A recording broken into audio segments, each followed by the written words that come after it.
Look, we get it. You probably just heard me say dumb dogs, and that's because our dogs are barking, and we can't ever get them to stop. Welcome to tonight's Livestream 12. I am your host. I'm your host. Why am I saying that? This is not a TV show. But I'm Brock Heasley, the writer and director of The Shift. This is my wife and co-host, Erin Heasley. She is joining me. Very excited to see you all. I'm being told we are not live on Facebook. Is that true? Is that true, everybody? Jane, hello, Jane. Good evening. Jerry, good evening to you too. If you see us, Sabrina, hello. We see your hand waves. If you see us, will you give us a thumbs up just to let us know that we are visible to everybody? That would be really cool. We're waiting for the lag for them to catch up with us, and I don't know if that's going to happen. Can anybody see? It looks like we're live. I don't see anything where we're interrupted. I don't either. No? Moderator, do you see us? He sees us, I think. Okay. I can see us on mine. All right, then we're live. We're fine. Okay, sorry about that, everybody. There's always some kind of technical glitch. This is part of the joy of going live. Tonight we have some really cool stuff for you. Not only do we have the debut of a brand new video, I literally just finished editing it like an hour ago. I was scrambling. It's called Top 10 Reasons to Not Invest in the Shift. And we are also going to be talking with Dan Haseltine and Matt Nelson, who are going to be our co-composers on the feature film, and of course are the co-composers on The Chosen. We're very, very excited to have them back. And Dan brought with him a very, very special presentation. You'll recall last time Dan was on with us. It was a week ago today, I think, and you were here. Was it? Yeah, it was a week ago today. I know, it seems a lot longer ago. But he performed an incredible song for us called Oh My God that is written into the Shift script. Dan performed it live. He was unhappy with the way it turned out, and so he has re-recorded it. And he has invited special guests. It's so good. And we're going to show you that tonight. And we're on the set. And we're actually tonight. We're in a different place tonight. This is the set of The Shift. This is where the first scene takes place. It's our kitchen, so it's a little bit echoey tonight. But that's just because this is a much more vast space. So so it's kind of cool. We get to do this from here. It's the privilege of living in where you had your cheap set. It's where the location you didn't have to pay for. We also are going to be showing you tonight another table read. Last week we debuted a scene from the beginning of the film. Tonight you're going to see, for the first time, something that happens after Kevin walks out the diner. Ooh, I didn't know that. Oh, yeah. It's after Kevin walks out the diner. We brought back Greg Tharp, who plays Kevin in the short film. Because he's so good. Because he's so good. We brought him back to play Kevin. And you're going to be introduced to a brand new character. And I brought my friend Deep Rye, who's an excellent actor. And he's come to do that role, the other role. So you're going to see that. That's going to be after Matt and Dan. So there's plenty of reasons to stick all the way to the end with us. Really, really good stuff tonight. We are celebrating, as of this weekend, I'm not sure, it happened just a little bit ago, we are celebrating reaching over $120,000 in investment. Woohoo! It's a big deal. That's a lot of money. That's a lot of money. That's a lot of money. It's kind of incredible. I mean, I know that our eventual goal is $1 million, and we're getting to that. But just let's think about that for a second. $120,000 already committed to this film, just within the space of a few weeks. Yeah. That is an incredible thing, and we are so grateful to you and those of you that are supporting us and that are excited with us. Hello, Diana. Hello, Margaret. Hello, Joshua, Brad, and MD Follow Mia. No. Wow, I do not know if I said any of that correctly, but welcome. I don't think I've seen you before, so that's cool. Kathy, welcome. We've got lots of people in here. Everyone's saying that we're live now. Everybody's telling us we're live. Yes, we know we're live. We don't trust the technology. We just don't. We only trust you and your word. But our goal for tonight, because we would like to have a goal. Right now we're sitting at, I didn't load up the screen so I can't show you. I think we're sitting at just over $122,000. Our goal for tonight, we would love to hit 125K. Can we hit that tonight? Yes. That is our goal. And look, let's talk about what's going on, right? Because we are right here at the end of this thing. There is only a few days left. And if you're listening to me and you're like, oh gosh, he's talking about investment again, this is always how the beginning goes. It's because we like to let people trickle in and come in, and we want to give them time to do that. And also because this is important stuff. But we only have a few days left for this thing. And of course, you're thinking, well, gosh, you're really, really shy of $1 million. What's up with that? Look, the next step after this, we want as many of you as partners with us as possible, first of all. But if we, for some reason, do not make it all the way to $1 million, every single dollar right now really, really counts.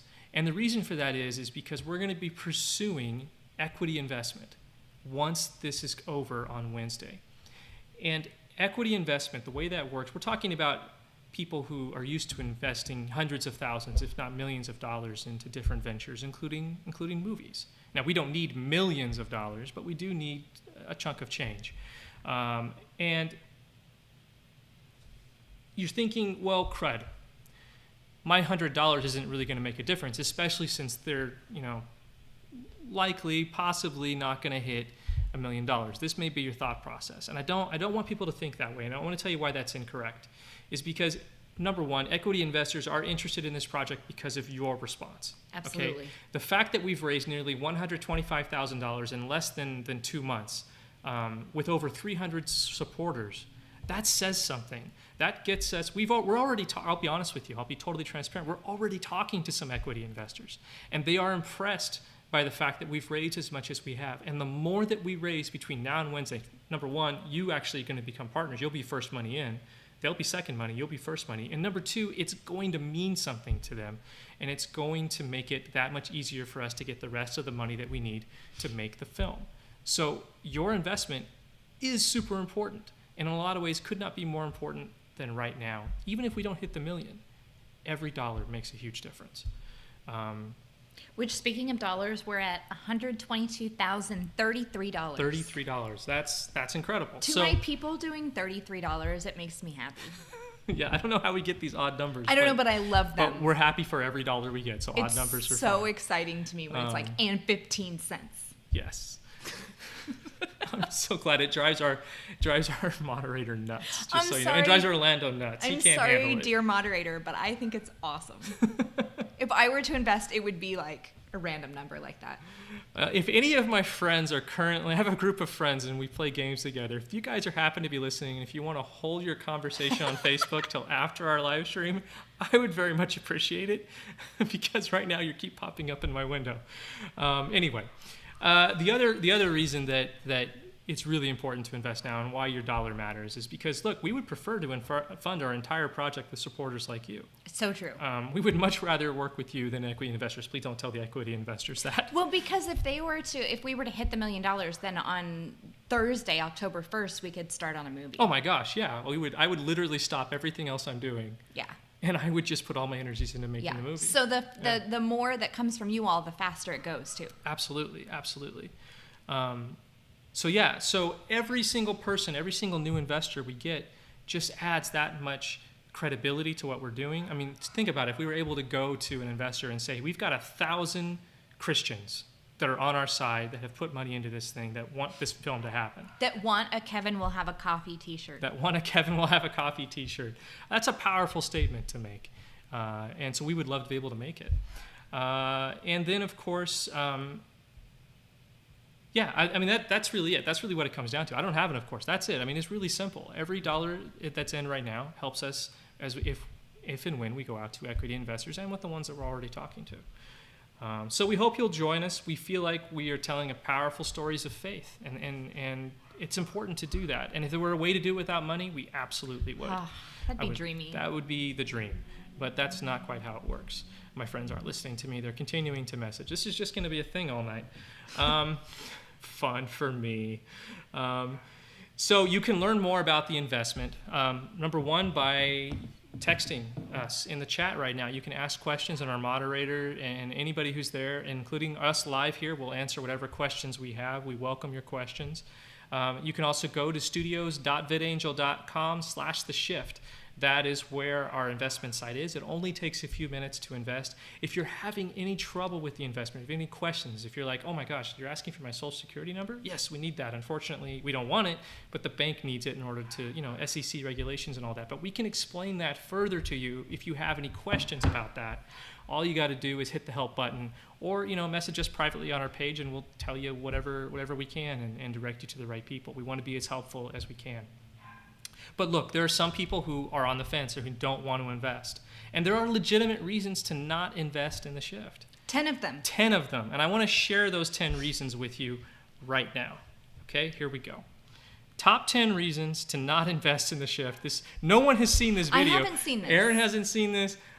Orlando hasn't seen this. This video is so new. You've gone rogue. No, but I've gone rogue. So this may be a terrible idea, but here we go. Top 10 reasons to not invest in the shift. Let's check it out. Look, we get it. We're coming to the end of the campaign here, and you're sick of hearing about the shift and what a great film it is and why you should support it. So you know what? Let's look at the other side. There are plenty of reasons to not invest in the shift. So here we go. Top 10 reasons to not invest in the shift. Number 10. Being involved in the making of a feature film is exciting and fun and deeply rewarding. And the last time you did something exciting and fun, you were rewarded with a broken hip. Fair. Number 9. Weirdly, you have an aversion to bricks. So many bricks. Number 8. Jesus' name is spoken clearly, and you prefer his name muttered or sung in a limerick. There once was a man named Jesus, and he went looking for some cheeses. But he thought... That's enough. Number 7. You're a vegetarian, and all that meat eating grosses you out. Okay, we can see that, but to be fair, so was she. She was pretty grossed out. She was a vegetarian actress. Number 6, there's a prayer in it, and you hate prayer. It is your least favorite part of worship, right after reading the Bible. Number 5, there are relatable characters in the film with flaws and problems you can identify with. And only perfect people without struggle are interesting to you. Remind me never to let you pick the movie on movie night. Number 4, you hate being a part of putting something good out into the world. People have already been comforted in their trials and sorrows and have had their hearts changed and their lives touched by the shift, but sure, okay, maybe that's not your thing. Number 3, faith-based films are just fine the way they are, thank you very much, and they should never be different or appeal to anyone new.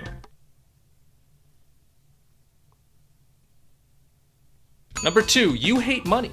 There's a potential return on your investment here, and, money is coarse and rough and irritating, and it gets everywhere. No, wait, that's sand. And finally, number 1, the shift portrays Satan as bad, and you don't like that message.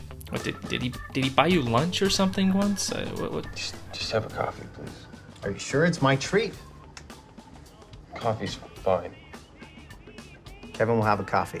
So there you are. Those are your top 10 reasons to not invest in the shift. Now, if you would disagree with those reasons and you'd like to join us, you can do that right now at studios.vidangel.com/theshift. We hope you'll join us. And if you don't, I don't know, was it the meeting? Was that the one? I don't know. Hey, this is Brock. I hope you'll partner with us by backing the project at studios.vidangel.com/theshift. We only have until September 30th to get our full funding, and we can't do it without you. All right, so those are your top 10 reasons to not invest in the shift. Did I make a giant mistake? I'm deeply offended by bricks. You're deeply offended by, I knew this about you, and that was specifically for you. Deeply. So maybe investing in the shift isn't so much for you. So, that's fair. That's fair. So yeah. That is true though. Tina is a vegetarian when she had to take that bite. That is true. Poor Tina. I know, but she didn't tell us. It wasn't. I wouldn't have asked her to. Well. Yeah, you would. I probably would have asked her anyway. Yeah, you would have. But I legitimately did not know, so I can't be blamed. Poor Tina. It was also her birthday that night. Shifted. Yeah. Yeah. All right. So yes. We now are at the time. It's time to... Actually, no, hold on. Rhonda will have a copy. Rhonda will have a copy. Thank you, Rhonda. Before we bring Matt and Dan on, I want to shout out our recent investors. These are people who have just come in recently. I'm trying to find it. There we go. Right and if you would like to invest while we're live right now, we would love that. And we would love to shout you out unless you tell us not to and on our page, and then we won't do that. But recent investments, Cassandra in Pennsylvania with $200. Thank you, Cassandra, for partnering with us. Kath or Kath. Kath. I'm going to go Kath. I'm really doing my best here. In Mississippi, partnered with us for $500. Thank you, Kath. Thanks, Kath. Kath. Maybe it's Kathy, and they left off a Y. Maybe. And Cassandra, and another Cassandra, or a different Cassandra. That's also Cassandra. No, but the moderator I know spelled that wrong because I saw her name earlier. Moderator. Cassandra in Ohio partnered with us for $150. Thank you so much, Cassandra. And Jill in California partnered with us for $500. I'm pretty sure I know who that is. That's actually my mom. Oh, your mom. My mom invested in the shift. That's so nice. So if you would like to join my mom in investing in the shift and partnering with us, you can do so at studios.vidangel.com/the shift. Our moderator has just put the link into the chat. Natalie just asked us, because I'm looking at the comments and I got it this time. Natalie just asked us, how much are you trying to raise? Natalie, we are trying to raise a full $1 million. That is $1 million, which, in Austin Powers was a joke because it wasn't that much, but for us, it is how much we need, and it is a lot. But it, of course, is a very small budget for a feature film. But we know that we can make a really quality film out of the shift with that money. So that is our goal, is $1 million. Not our goal for tonight. Our goal for tonight is $125,000. And this whole campaign is ending on Wednesday. Wednesday is the last day to invest. So, yeah, I know you're going to be relieved. It's been a lot around here. But the thing is every dollar that we can get is going to count for so much. So we really appreciate those of you that are jumping on board with us and making it happen. Noah asks, can you invest with bottle caps? No. No, you can't. Bottle caps are not a currency we accept. I'm sorry. No. I mean, you can send us bottle caps, the candy, and we'll eat them. Yes, I would. Yeah, I'd love to. Not the Coke ones. I don't like those. Oh. Yeah, not a thing for me. Okay, it is that time. It is time to bring on Matt and Dan. I need to go and unmute them. They've been listening this whole time to our inane chatter. Matt and Dan, we can now hear you. Yay. If you can hear us. We are. I think we can hear you. Oh, excellent. Yep. There we go. Yep. All good. Welcome, guys. It's good to see you. Good to see you too. Nice to be seen and good to see you. Yes. You guys, of course, are going to be the composers of The Shift. You are currently the composers of The Chosen, and that is a multi-year gig that's taken up a lot of your time. And so we are sure appreciative of the fact that you're jumping on board with this film. That is not insignificant, and it's personally pretty significant for me. I know we're going to get to you, but I feel like now's the time to tell a little bit of the story of how you just freaked me out. Yes. No. Because look, it's like, now that I have you captive, let's tell personal stories. What do you want to tell? No, I just just kind of like how we came together over Jars of Clay. Like Jars of Clay was pretty special and pretty important for us when we first started dating. And Matt and Dan, of course, have both worked in one capacity or another with Jars of Clay. Dan as the singer-songwriter, and Matt as you were a touring musician for a while, and also played on Yes, I was in records. Smaller capacity. Yeah, smaller capacity, but have both worked. It counts. It totally counts. Oh, yeah, it counts. Yeah, Jars of Clay wasn't big for us when we were dating. It's when we first knew each other. Oh, that's true, because we didn't date for the first year and a half that we knew each other. Yeah. So we came from very different worlds, and worlds apart. There you go. Wow. Like any classic romantic comedy, we kind of had a love-hate thing going on in the beginning. More hate than love. We sparred a lot. Brock was a fussy younger person. Yeah, a fussy younger person. I've loosened up a lot. I know where this story is going. You were getting ready to leave the country and take a job somewhere else. You guys broke up. Brock totally had this moment of clarity. He was like, oh no, I can't lose the girl. So you ran out of the place where you were, and you tried to hail a cab, but there wasn't one. But eventually you finally got one, but then there was all this traffic. But you eventually made it to the airport and ran in, and you just kind of blew right through security because you were like, hey, I'm going to get the girl of my dreams. And she went, and you had to finally try to get to the gate before she left. But sadly, the plane took off, and unfortunately, unfortunately you missed it, and you put your head down and you started to walk back, and there she was, still in the airport. And then it was just kind of, that was sort of the thing, right? That's eerie. That was pretty much it. I mean, that's pretty much. I think Dan just demonstrated why the romantic comedy genre pretty much retired 10 years ago. Because it's that easy to write. That was beautiful. He just left out the Jars of Clay part. It was beautiful. Yeah. No, that's but during your friend's wedding where you first met her, because she was actually the wedding coordinator. Yes. Anyway. Yes. Cut him off, folks. He can go on all night. Oh, man. My mom's like, I don't remember that part.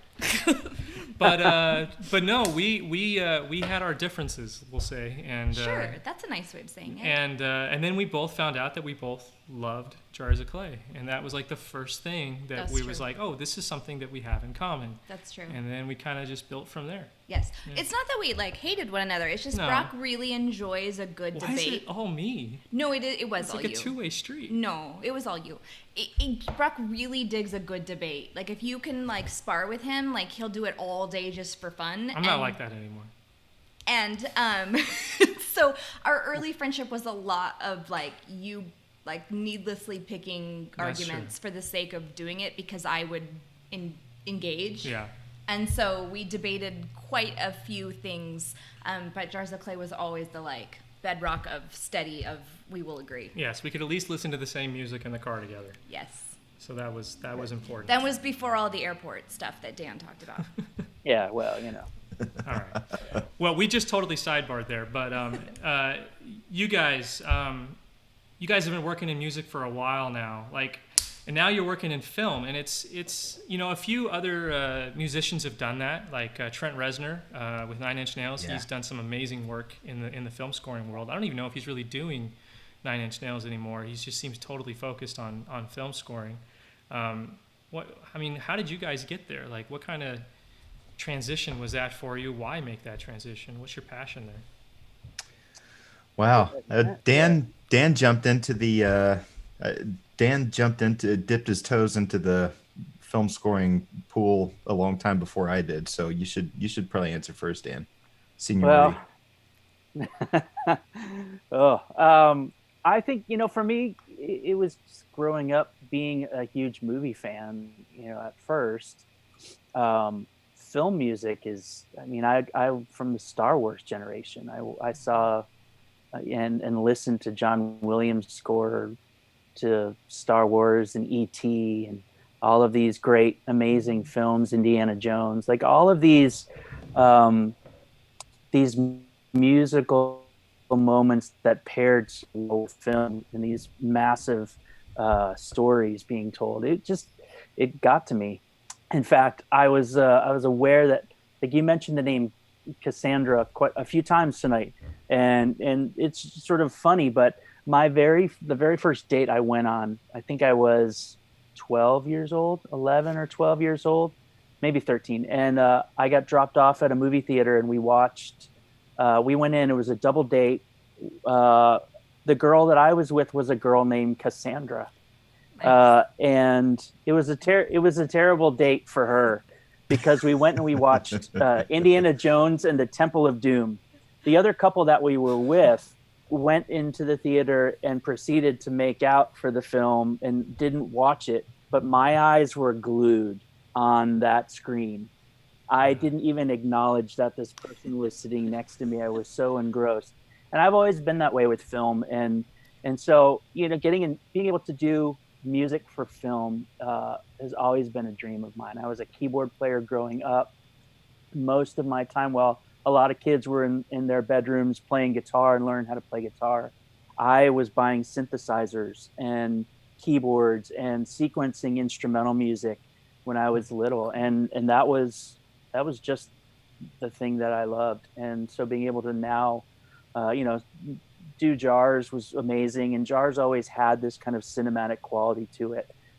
We loved being able to add those layers and textures to Jars of Clay music, and I think that was just my heart and my passion coming out through that medium, and then now being able to step into it a little bit more with television, with The Chosen, I did a film score for a movie that Dallas Jenkins was a part of many years ago called Hometown Legend, and that was a great experience. I've been able to do some short film music and projects for students over the years.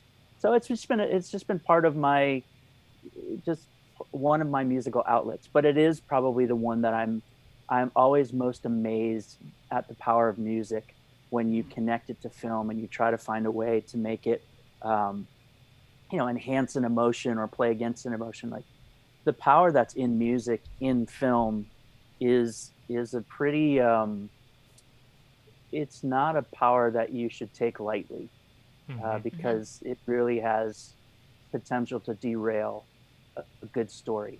So yeah. Well, I think we've all been in a movie and been watching it, and then had the music come on, and then just felt like it was so overwrought and so over the top. Like it was clearly trying to evoke a certain emotion in you, and when you're feeling that, I feel like that's when things are kind of going awry, where it's not quite, it's too much.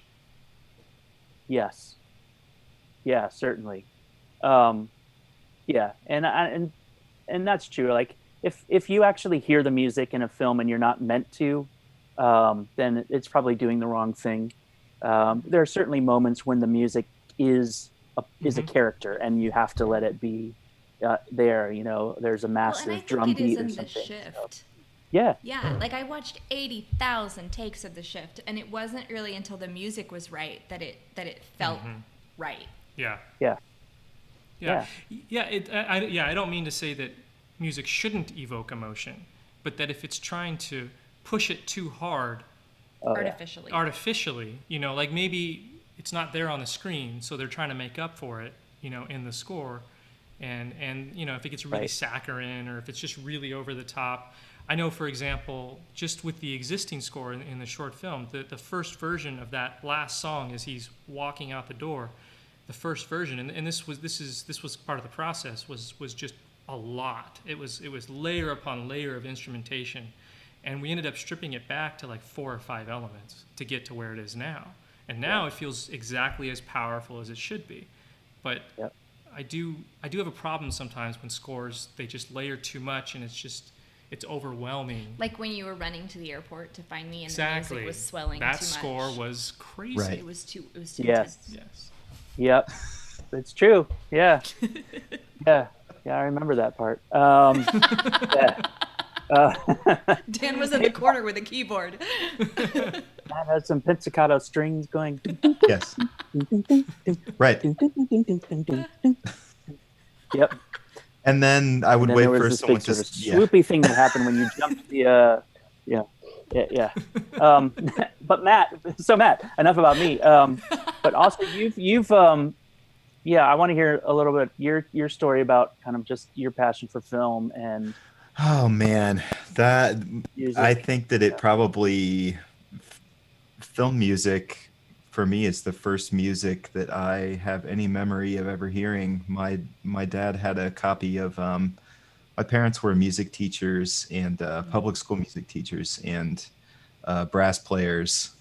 My dad played trumpet, my mother played French horn, and they went to college together, played in symphony orchestras together, so they were classical school people. And my dad had a copy of the soundtrack to Star Wars. So that's the first music that I have any recollection of hearing. My memory starts musically with the Big Bang opening credits of Star Wars, which is nice.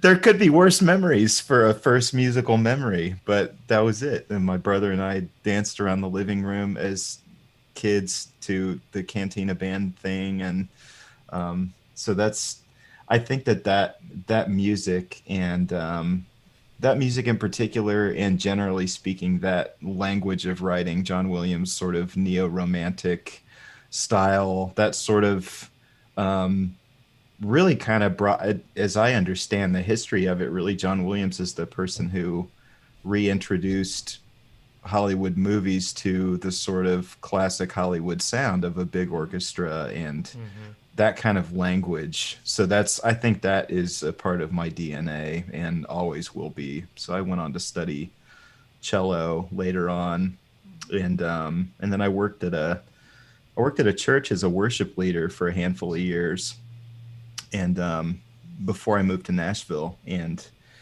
during my time there, I met a guy who was a recording artist, a local indie artist that I played on his album. But his primary thing was he worked in television, and he was a film guy. He and a friend of his had spent a little time in L.A. and kind of like tried to move out there and make it, and it didn't quite land, so they moved back. And thank goodness they did, because I got to meet both of those guys and learned a lot of things about movie making that had just never occurred to me before. He gave a class one day, and just talked through the whole process of how a person makes a movie. And it was so fascinating to me. I just had never given a lot of thought to what happens under the hood. And so I think what stood out to me from that experience is that the filmmaking process is such a hugely collaborative experience, and that it's departments of people. If it's a big movie, it's entire departments of people. It's like a city that's putting together this big thing that no one person can do by themselves. And I think while that's true in the music business, for artists, it's not true to the scale that it is in the movie business. And so I think I got the bug around that time when I lived in Florida to, man, wouldn't it be really cool if someday I could score a movie? Or that just seemed like the pinnacle of the creative experience, at least the way that I'm wired. It did. I get to like work with people. There's all this intense, complex language that has to happen. There's all these things that have to dovetail in together, and all these people have to collaborate to work toward this one big mountain off in the distance that everybody's trying to move towards. So it just seemed crazy exciting to me. So I just sort of had it tucked away in my heart, like maybe at some point I'll get to work on something like this. And it was really just like, I don't know, 18 months ago or something. About like that, when Dan texted me about having a conversation with Dallas about The Chosen. And so that's the first scoring to picture experience that I've had, at least the first real proper one. And all of my it turned out that all of the things that I thought would be true about it, and whether or not I would enjoy it and all that, were all exactly as great. It has been even greater than I could have imagined it would be, in terms of I just feel like I'm wired for for that kind of work. Not that I'm better at it than anyone else, but Sure. So I'm just thrilled to be in the room, honestly. Yeah. No, it's funny the way you guys are both describing it. It's almost like your rock star careers were more like a detour. You know, like you started off kind of in the same place where your musical appreciation began with movies, moved over into the rock arena, and now here you are back with movies. It's like you've returned to your first love in a bit, which is really cool. And her name is Cassandra. And her name is Cassandra. Although call. I did just get a text from her, and I think she's heading to the airport. So if we want to try to stop her, then I need to go. Wrap this up quick. Wait, are you because you both just started. Oh boy! Wait, who is? Just got awkward. Yeah. That was her screen name anyway. I don't know if that right. was. Yeah. Oh, okay. I think you're. It's interesting too, because you both, I just keep on playing with this thing. I'm fidgeting.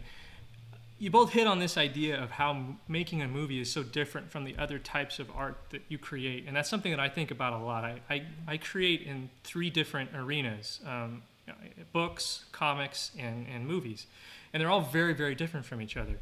And the great thing about making comics and writing books is that I'm pretty much getting to decide what the end result is, and I have essentially total control over it from start to finish. With comics, I'm working with an artist, so it is collaborative in that way, but it's really just the two of us that are doing it. And then when I'm writing a book, it's total and complete control. And then when you guys are in a band, and making music, it's kind of the same thing. You're telling the stories through music that you want to tell. And so movies are a much different beast. You're serving a completely different master. Is that difficult? It seems like, it's just now occurring to me that you guys are in service to something totally different, but you're really giving up a certain amount of control and vision that you previously have never had to give up before. Dan, you want to take this one first? Give Well, Dan all the hard ones. Yeah, I'll start with it. Well, it's interesting that you say that, because I don't think about music as being a very controlled process, even in the studio. In fact, I think that when we're in the studio, we kind of thrive in the accidents that happen, the discovery of sounds, and plugging something into the wrong place and it making a noise and going, oh, that's amazing. There's this exploration and discovery element to the recording process that I think really needs to happen. There's a lot of things that happen sort of, I might have an idea in my head and hear something, but in my mind's ear, is that a term? Yeah, totally. And yet, but it's its own thing though when it actually finishes. And I've been okay with that. I think there's probably some forms of music that are very articulate specific, and you start the process and the building blocks are very much to get to this exact thing. That's never been my way of doing it. I'm much more of the guy who likes to experiment, who likes to find new sounds and new noises and stuff. So yeah, so it probably is similar then in that context. Yeah, no, that makes sense. That makes sense to me.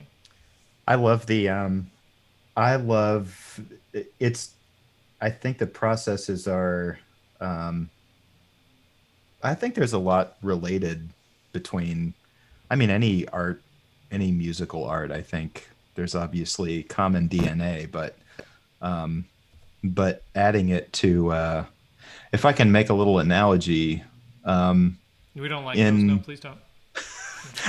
Analogies are great. I have so many of them. A train I'm going to get it on my tombstone. A train is leaving. No, I'm kidding. Go ahead. So if a train was, here lies Matt Nelson. He had a lot of analogies. But where'd that guy say?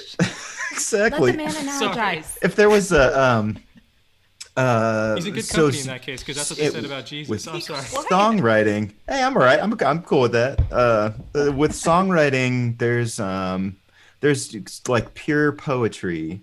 There's poetry, and then there is musical composition, and a song is a marriage of those two things. It's not really purely.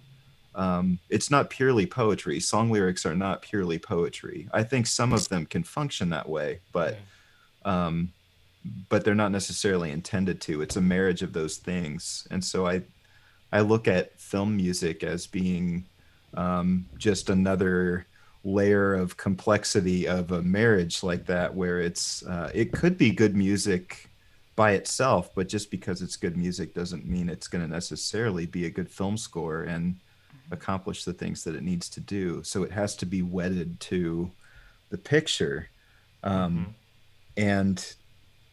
that is such a challenging and rewarding process. It can be a nightmare when it seems like nothing is working, but when it finally clicks in and works, it feels like magic. It's great. Yeah. We got a question here from Judy. Actually, she has a comment and a question. I love this comment. Number one, she says that, Dan, your backdrop is not quite rock star enough. You look more like an ISIS prisoner. So Yeah, Must be the beard. We don't vet these backdrops ahead of time, Judy. Yeah. We have no idea what they're coming with. Judy, you have no idea what's going on in my house right now. Blink twice if you need help, Dan. Yeah. And seems under duress. And then Judy's question is Brock giving Dan and Matt free reign on the music? Hey, man, that's... Yeah, I hope not, too. You might not be happy with what you get. You know what? Here's the thing. This reminds me of a story. So I worked on a project a couple of years ago as a producer, and there was a guy that kind of came as a package deal with this project who came as the composer. And in air quotes. In air quotes, yeah. And we got down to it where the thing was shot, it was edited, and it was now time to do the score. And we started talking to him, and our director had some notes, and he submitted him the notes, and he looked at the notes, and he said, well, if this fits with my vision, if we'll see if this fits with my vision for the music, and then we'll go from there. And it was like a record scratch moment. It's like, wait a minute, well, hold on. We don't try to fit to your vision. You're the composer. Your music is in service. And it was a whole thing. We got on the phone with this guy, and wow. He, needless to say, he was fired, and we moved on to somebody else who realized that the vision is actually the director's vision. And because was that like a cautionary tale for them? No, not a cautionary tale, because I know these guys are smarter than this.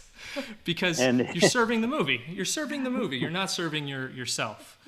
And his name was Harold Faltzmeyer, and the song was called Axel F. Is that true? Is that true for that movie? I don't know. I don't think so. But I would say though that Beverly Hills Cop, I believe, was the film that was in. Yeah. That was a song that probably was not written for the film. It doesn't seem like it. I don't know, Matt. You know more historically about these songs and films, so I'll lean on you if you know. There's a funny story about On the Waterfront, which was Leonard Bernstein, and oh yeah, the guy from the REM song. That's right, exactly. That is how he is known now. Did all that work, and he's the guy from the REM song. Lenny Bernstein. Sorry, Matt, go ahead. Very charismatic, person. Big personality, larger than life, and probably at the time that he was hired to do the score for that, it was sort of like, well, it's such an honor to have him aboard. We're going to just let him do whatever he wants. And well, no, fortunately, on the one hand, he is a genius. So right. And the man has worked in musical theater so much, so he knew how to accompany a scene. But there are some moments in the score there though where it's definitely him executing his vision for the scene. And as I understand it, the director and they did not have a lot of dialogue during the process. It was just sort of, you're the genius, so I'm gonna let you do your thing because I trust you. And but there are a few places where it seems like the music almost like you can even hear like some fader dips where it's like, we got to duck this a little bit so that we can actually make sure that the dialogue is heard well. Which, I mean, and that happens sometimes, but it's funny. But it's a yes, you're right. It's a role of service. It's as a composer, it's and I'd read when Dan texted me in Dallas, brought me onto the team for The Chosen, I was just sort of reading every article and listening to every podcast I could get my hands on to try to get my head around the task. And one of the things that I read, one of the articles that I read was, man, I just completely lost my train of thought. Let's see. We were talking about the score getting in the way. We were talking about it being a service. Oh, I know what I was going to say. So this kind of ties back into how film scoring differs from just being a recording artist and making a record that's going to be released on its own. Most composers and writers and creative people they're not used to having their work critiqued at such a minute level and ripped apart and sometimes just utterly thrown out the window. You tried this, that doesn't work, throw it out, start again. Let's try a different approach to the cue. I don't think a lot of music people are quite used to the level of criticism that happens in this kind of work. I think artists in general of any type have a hard time with that, because what you're creating comes from such a personal place, and it takes a little while to get over that hump of, no, this isn't just about me and my personal feelings. It's about what's right and what's sound. My background is in graphic design, and I'll never forget sitting there in a classroom with what? What's wrong? Right.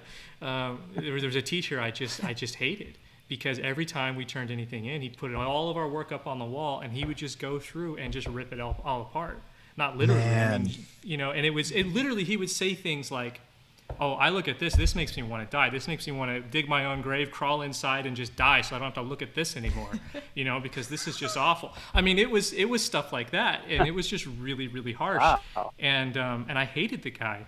Everybody hated him. And then I graduated, and I started working in my field, and then I realized, oh, he was really smart, and I'm really grateful that he put me through all that, because now my ego's gone, and it's just about the work. For me, it's just about making it as good as it can be, and I don't. My feelings don't really get hurt anymore. Not that they can't be hurt, but it's harder to hurt them now, and I'm over myself in that way. So it was good. It was good, but it's hard. It's really hard to have your art, in some cases, thrown out or told that it inspires someone to want to dig their own grave. Yeah, those were ice cream nights. Yeah, those were ice cream nights. Oh my gosh. Yeah. And I mean, unless you had a business where you were letting people dig their own graves, and in which case, there you go. In that case, you're doing the right thing. That's right. But but otherwise, you're right. Yeah, it's hard when people criticize. I don't know if this makes me want to dig an entire grave, but I at least feel like putting a shovel in the ground. So I think we're onto something. Yeah. Hey, we got an investment from Belle in Washington. Just partnered with us for $100. Thank you so much, Belle. All right, thank you, Belle. The theme of tonight is every dollar counts. So if you're thinking $100, no, $100 is a big deal. Come and partner with us. We thank you so much, Belle. Yeah. Lisa has a question here.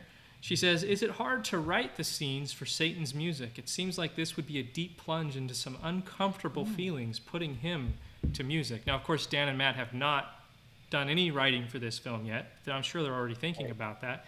Have you guys had any thoughts about your approach with the shift and some of those darker scenes? Man, well, the darkness is where I live, so. Former worship leader, exactly. That's right. Lots of feelings. No, go ahead, Dan. Well, I thought we were just going to take the violin solo from Charlie Daniels, The Devil Went Down to Georgia, and just every time Satan ends up on scene, like the violin solo starts up again. I kind of felt like that's what we were going to do. I'd watch that. Yeah, we did that all the talk. So back to the free reign question. I was like,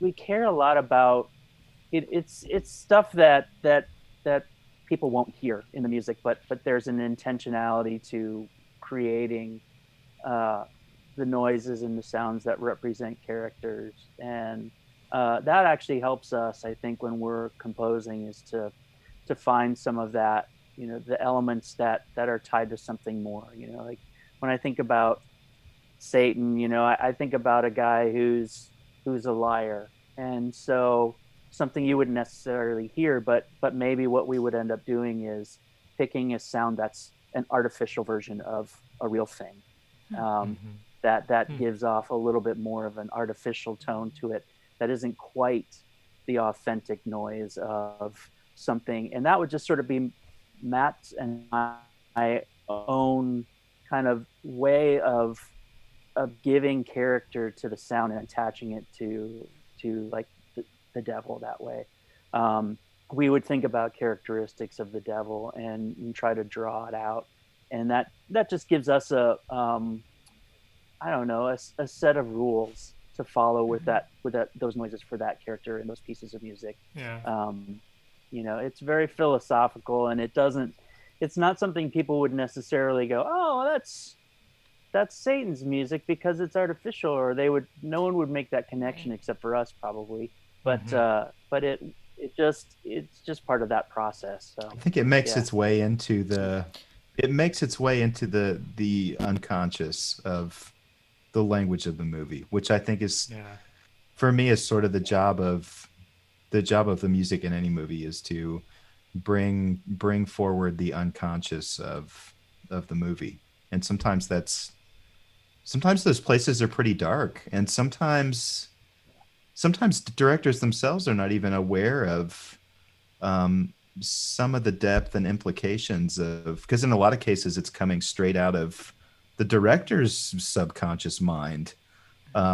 So oftentimes directors need to have some truths about maybe themselves even reflected back to them by other people on their team. So we'll have fun with that one, Brock. Yeah, no, I'm excited. It's going to be great.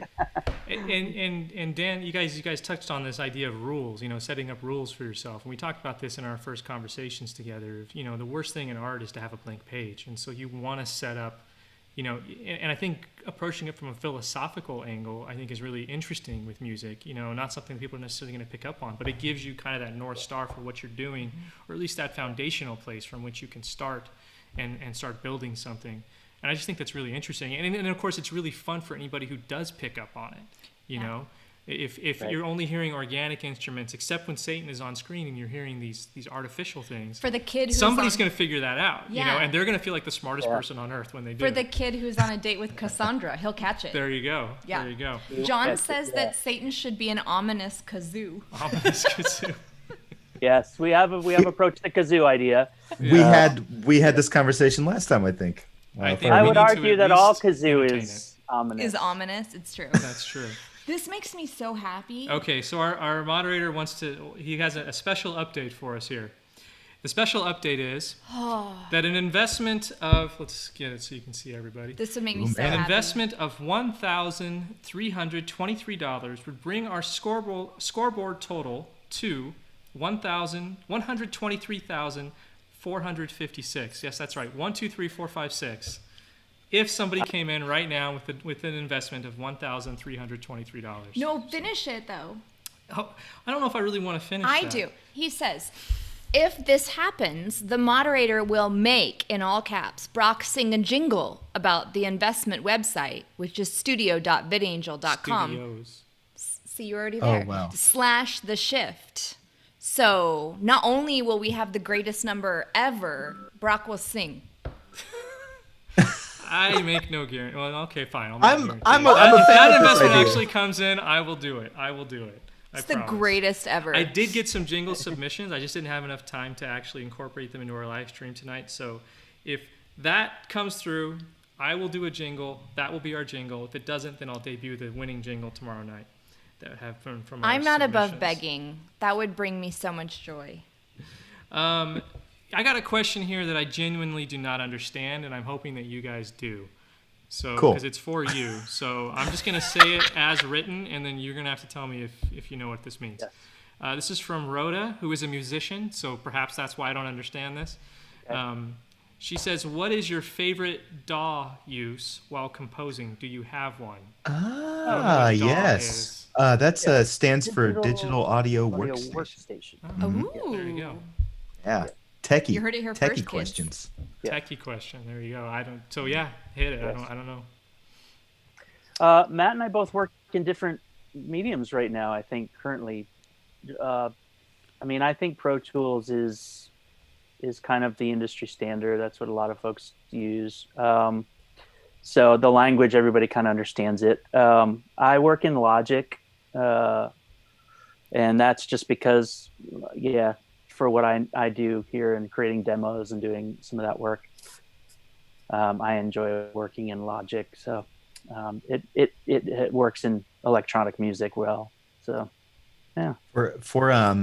For composition purposes, it's kind of all over the map in terms of what I know about other film composers. A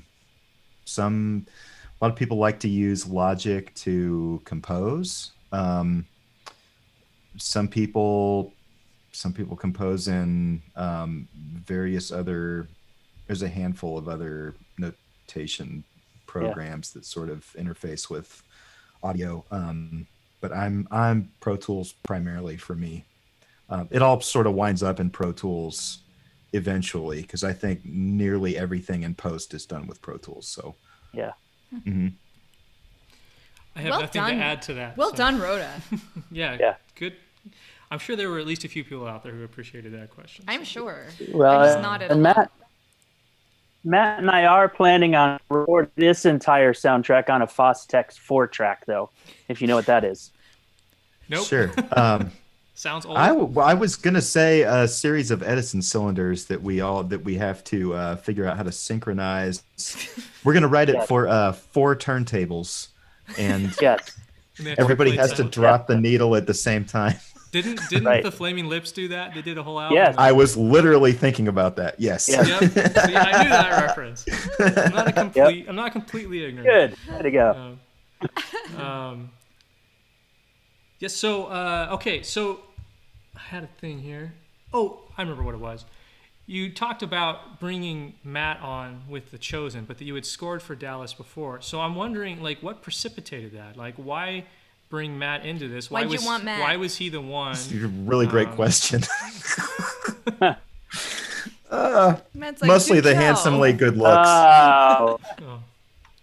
Yeah, I think that I respect Matt. I love his the way that he's come at music.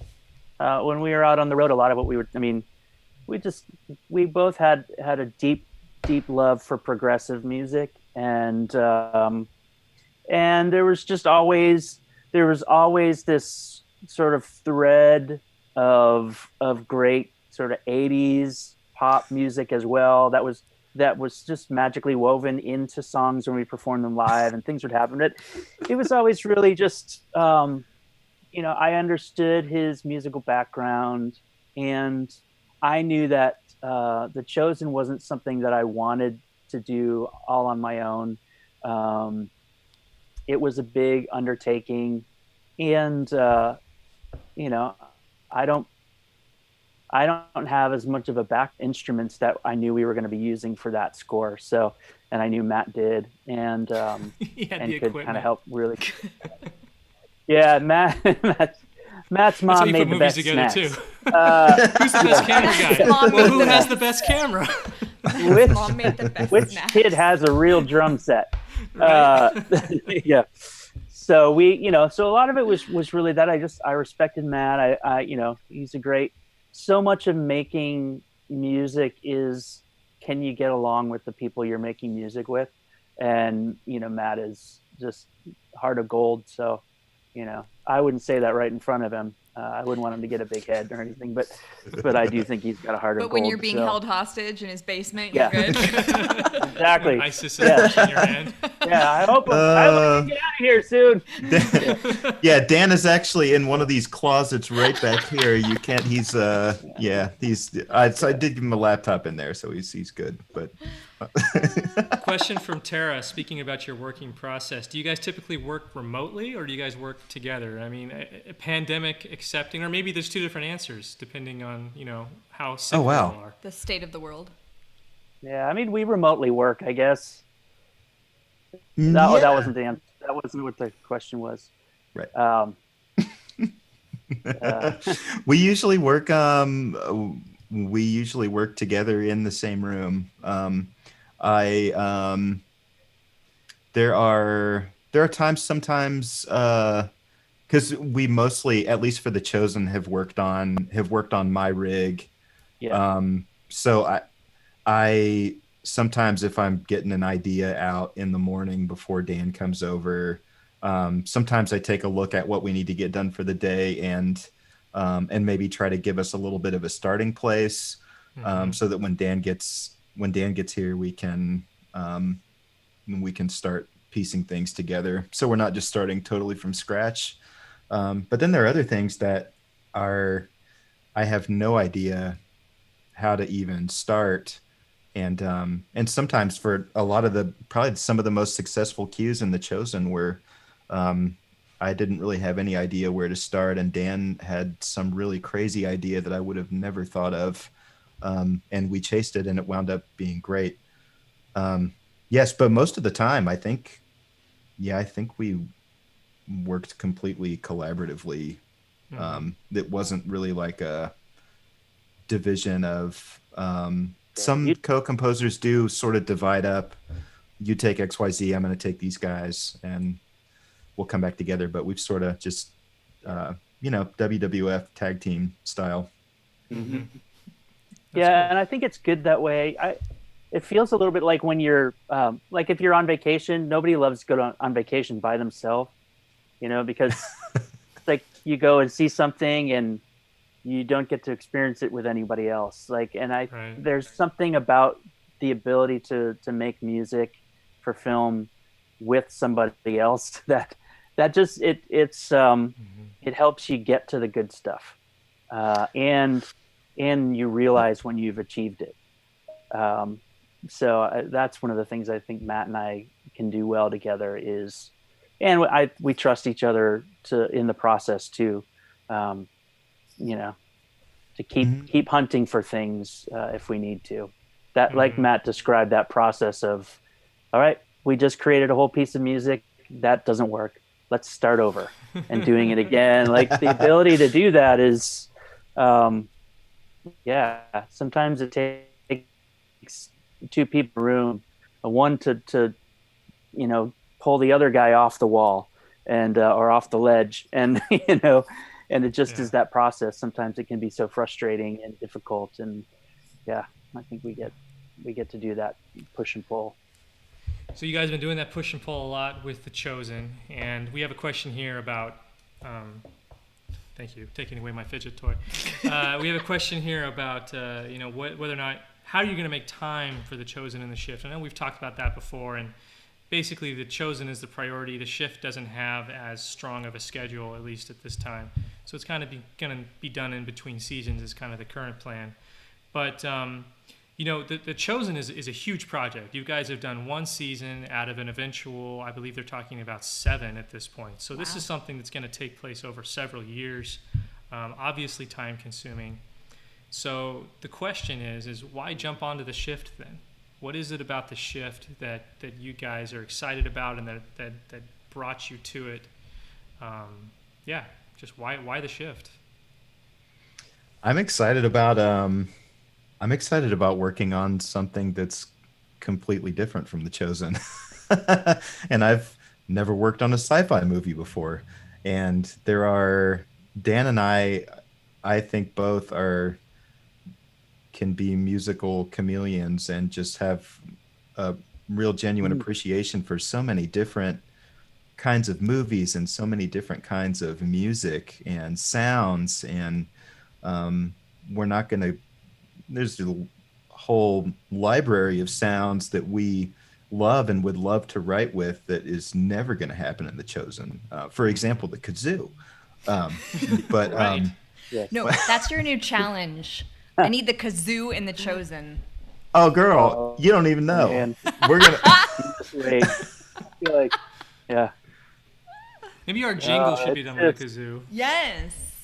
I just feel like seriously though, I think the thing about The Shift that is so interesting to me. I watched the short film and really enjoyed the short film, and then you were gracious enough to send the script over, Brock, for us to read through, and I thought that the script was really great, and I tore through it really quickly. And the thing that I keep coming back to is that I think that what you're doing with The Shift is really different for the market of the faith-based genre. And I think it's important that faith-based movies tell stories honestly, and that they really get to the grit of the human experience. And I think that you touch a lot of things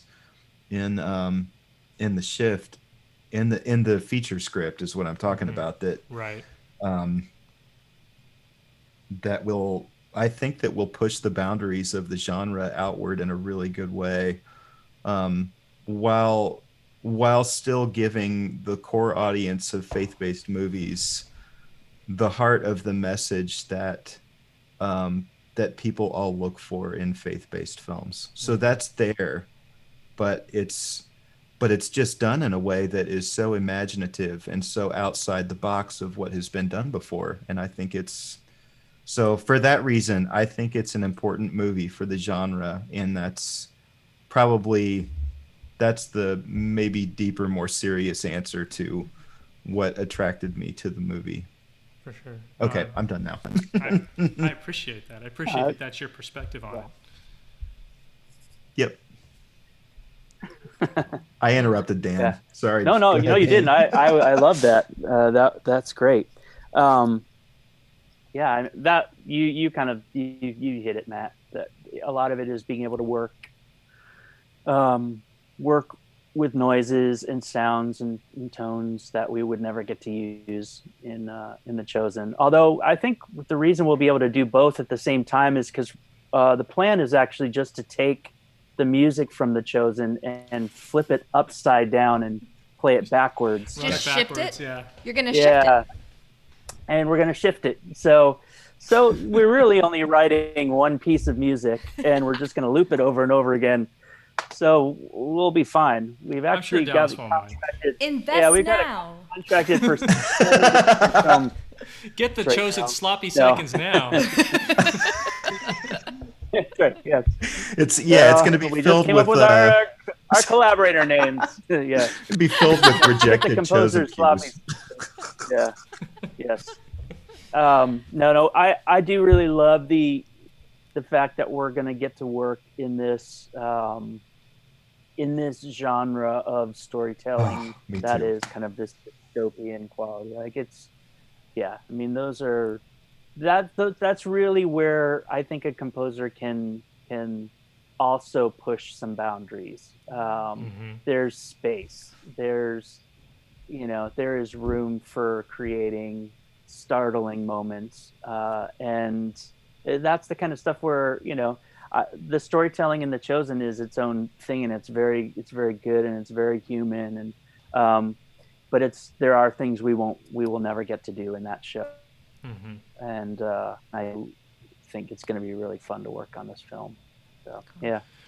Although you guys have done some really surprising things even in the Chosen soundtrack, things that I don't think that I certainly didn't expect. And when they came, it was like, oh my gosh, that's perfect. And I'm thinking specifically of the Miracle of the Fish and the kind of like Irish jig that you guys put in there. Yeah. I mean, here it's a Middle Eastern story, and all of a sudden this Irish music comes on, and I'm like, why is this so perfect? Why doesn't make any sense, but it's completely perfect.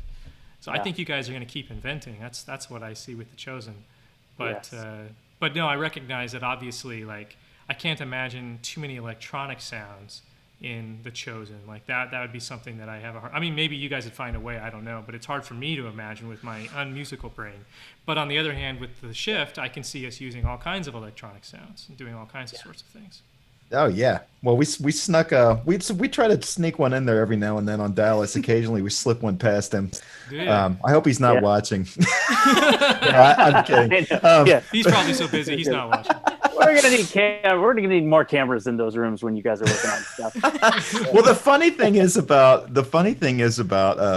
which is so striking to me, the like litmus test for whether or not something works in a movie, including music, is it's this really subjective, like, does it feel right?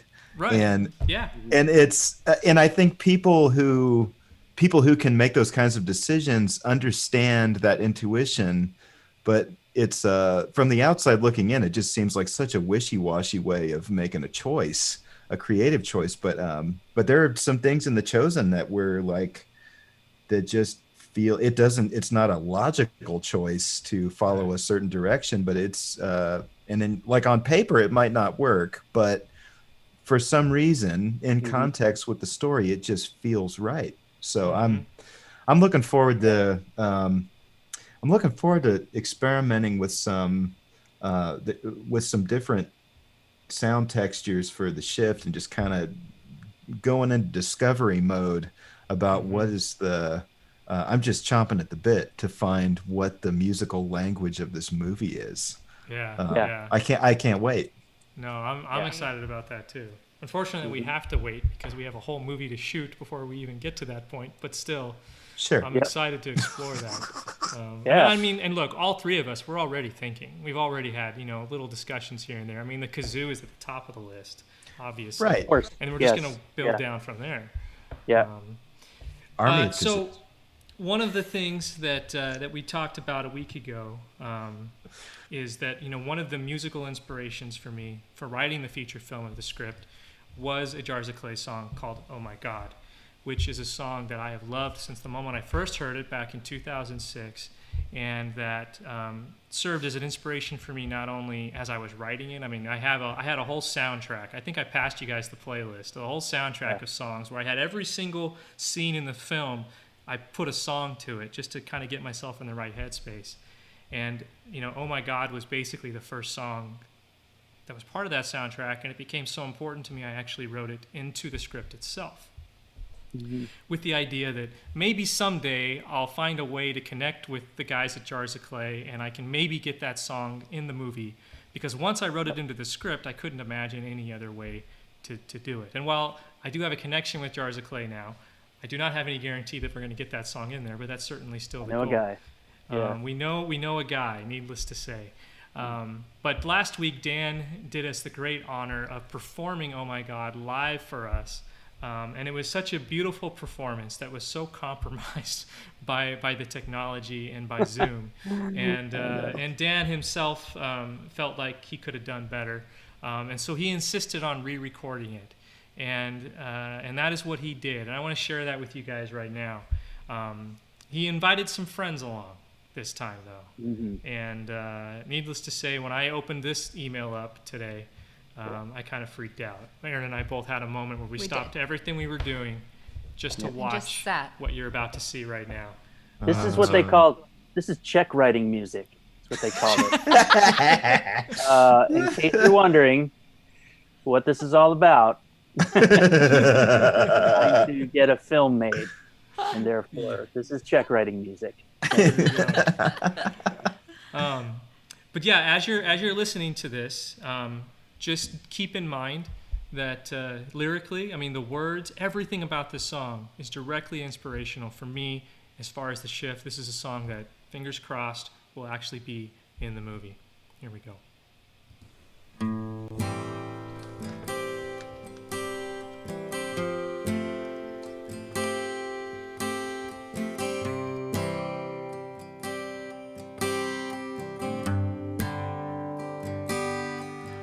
Oh my God, look around this place. Your fingers reach around the bowl. You set the break and set the tone for flights of grace. The future falls in present pain. What fools say, oh my God.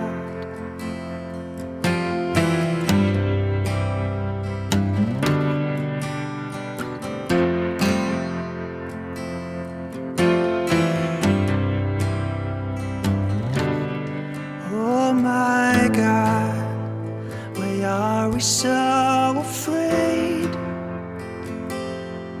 Make it worse when we don't bleed. There is no cure for our disease. Turn a phrase and rise again. Or fake your death and only tell closest friends. Oh my God.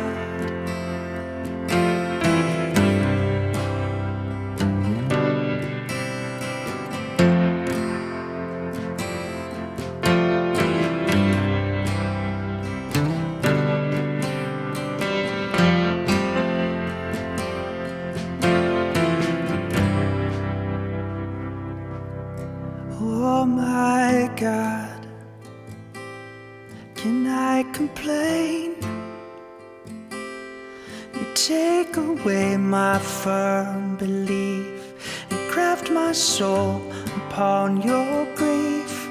Weddings, boats, and alibis, I'll drift away when a mother cries.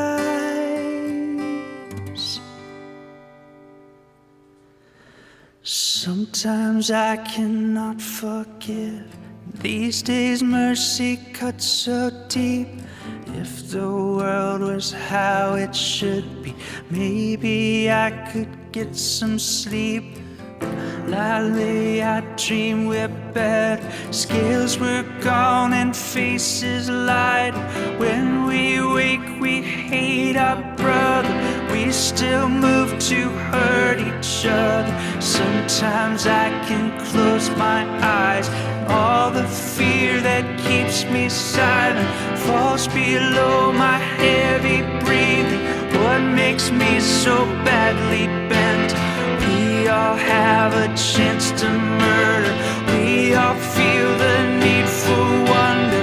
We still want to be reminded that the pain is worth the plunder. Sometimes when I lose my grip, I wonder what to make of heaven. All the times I thought to reach up, all the times I had to give up. Babies underneath their beds, hospitals that cannot treat, all the wounds that money causes, all the comforts of cathedrals, all the cries of thirsty children. This is our inheritance, all the rage of watching mothers. This is our greatest offense. Oh my God, oh my God, oh my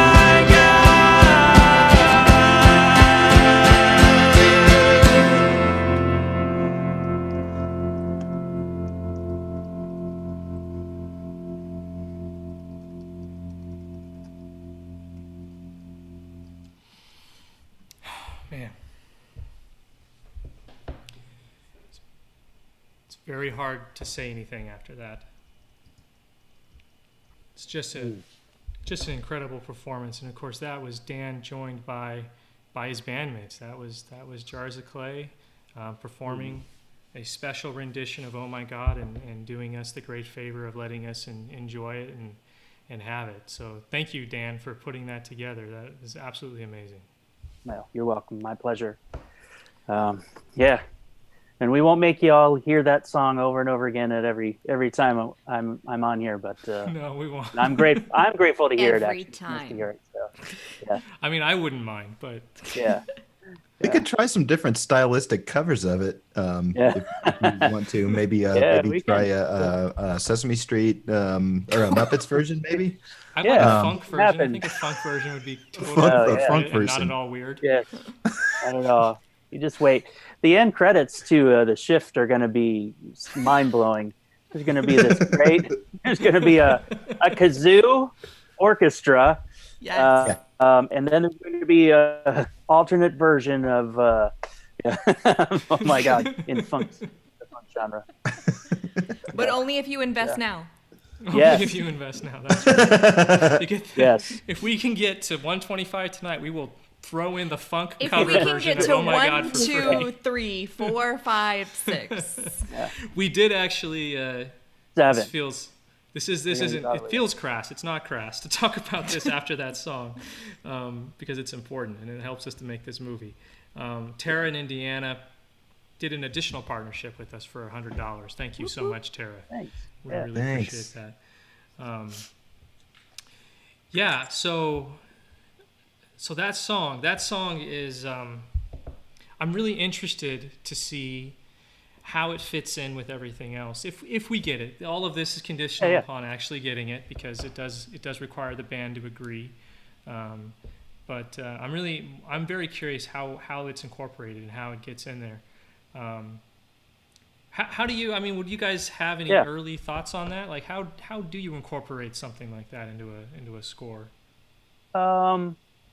It's an interesting thing when you take a piece of music that's already been performed outside of the context of a film. Like I remember the first time that somebody used a Jars of Clay song in a television kind of performance thing, and it was strange because it's not musical. Like the way they edit a song together is absolutely not musical at all. And so you to hear the version that gets played in a TV show or in a movie, it would make your head sort of tilt a little bit, because you're like, what? Because it's never like on the beat. It doesn't like the edit happens at weird points. And at first I was pretty uncomfortable with someone taking and splicing the music up and repackaging it to fit a little scene. But it's just, again, it's another way that music becomes a support for the telling of the story. And that's just what happens. So that kind of a song, I think it'll just matter. Like you kind of move it into place and you finesse it. You want it to, you don't want it to feel overly startling, where there's an edit, especially like it's a lot harder when it's a piece of music that a lot of people know, because then all of a sudden people are used to knowing where the turns happen or where the beat changes or where the melody shifts. And the minute you edit it and create something different, it's real easy to pull somebody out of the story and make them focus on the song. And so you have to I think you just have to be really careful with it and just mess with it until it makes sense. It doesn't. Yeah. That's a really great, that's probably, you kids at home can participate in this little game. But it's a fun experiment to, next time you're watching a television show, or a commercial even that has a song that you recognize in it or know well, try to focus on it and listen for where they make the cuts to sort of, turn it around to the chorus at like just the moment that they try to. My wife and I've been watching a ton of Dawson's Creek lately, and there is so much of that in Dawson's Creek where they're getting ready to ramp up to somebody kissing somebody else, and all of a sudden the chorus magically appears, whether or not that's the next part of the song or not. Yeah. No, I know exactly what you're talking about. I play that game all the time, and it is always fascinating to me where they'll make the cuts and how, if you weren't focusing on that, it wouldn't feel odd at all. If no, not not a bit. Not paying attention to it, it's fine. When Dan you and focus I, on it, though, it's glaring. Yeah. Dan and we have, maybe sometime these will see the light of day, but Dan and I had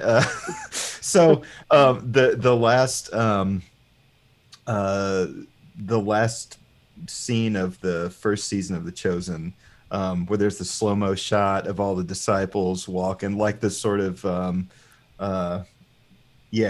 all the astronauts walking down Armageddon. Thank you. Armageddon, which is such a cool shot. The camera work in that bit, it's so well shot and so cool, but we had not found the song to put there yet, and then later at the last minute learned that we literally had to leave the post studio and go write one for it. Wait, Dallas didn't tell you wanted like a song, like with. Oh no, he did. He did. Yeah. No, we knew that part. We had been working on getting a song from somebody else. Yeah. And it just proved to be too many hoops. Yeah. I understand that. That's showbiz.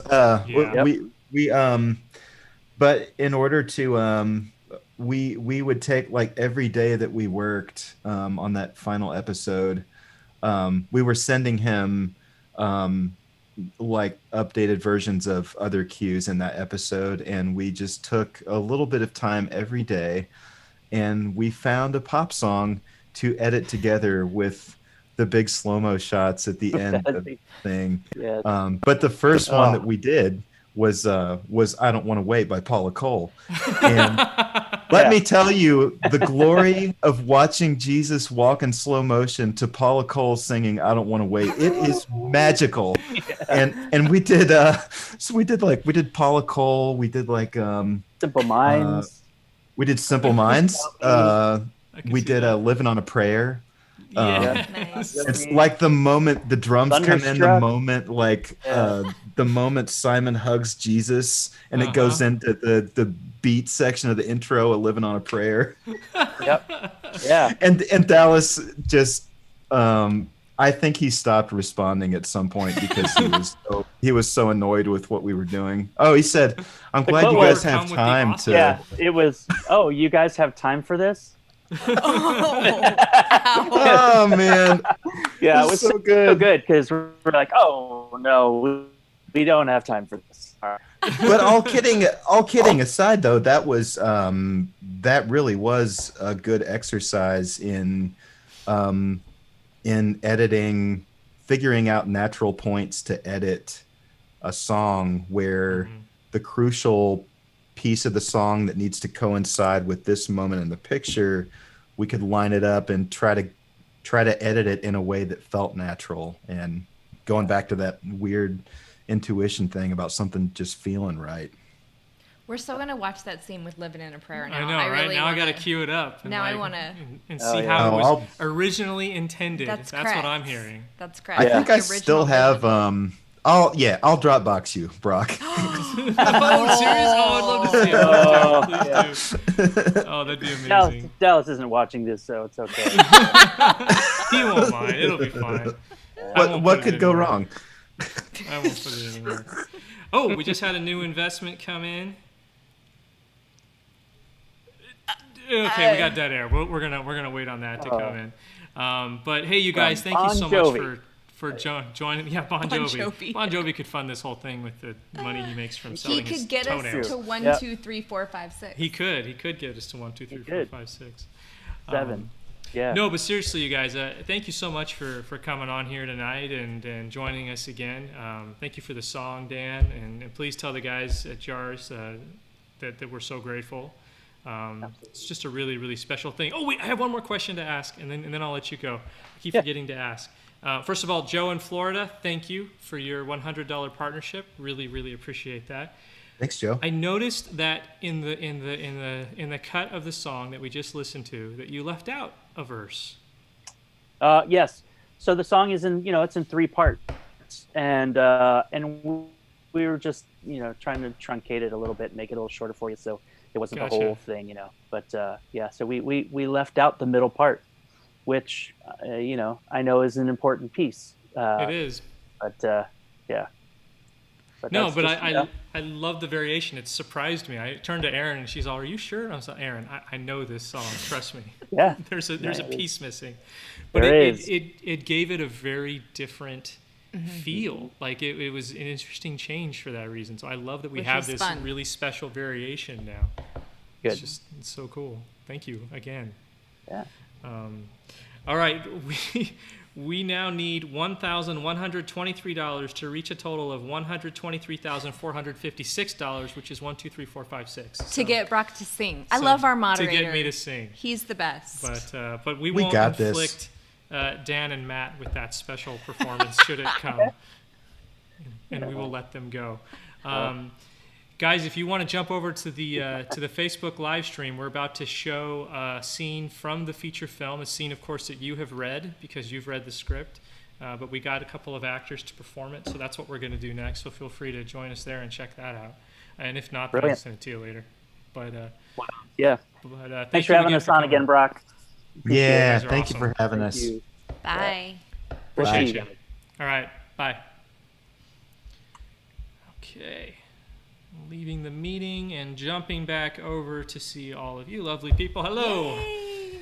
All right, that was Dan and Matt. They are, of course, the composers for the Shift feature film, and that is work that we are very excited to get to. But of course, we can't get it until we get our funding, and so we're really hoping that can come in really soon. I feel like we're very purple in We this. are. We're very We did discolored. a bad job with the lighting. Kyle, if you're watching, we need you. Yeah, Kyle, this is what it's like when a director works without his lighting people. Everything looks wrong. Looks very wrong and purpley, and we tried. But yes. We'll do better next time. And the last time Kyle lit me, he told me that because I was of a certain age, I needed certain filters. Kyle is nothing if not brutally honest. So that may be throwing you good people at home off as well. Kyle, of course, is the director of photography for the short. And Who's brilliant. Who is brilliant. And a sweetheart. And a sweetheart, yes. Despite the fact that he called me old. He did not mean any offense by that. Okay, so we are hoping that some more investments come in before we wrap this up. We are coming to the close of this, but of course we did promise you another table read, and I think it is time to watch that now. I'm so excited to see Deep and Greg. Yes.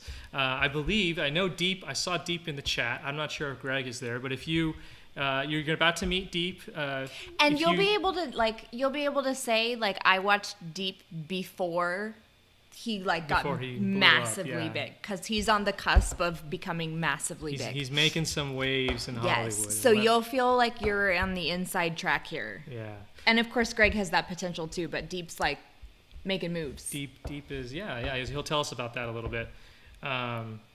Nancy says, hit mute after showing the clip. Thank you, Nancy, for the reminder. Thank you. I'm very bad at that.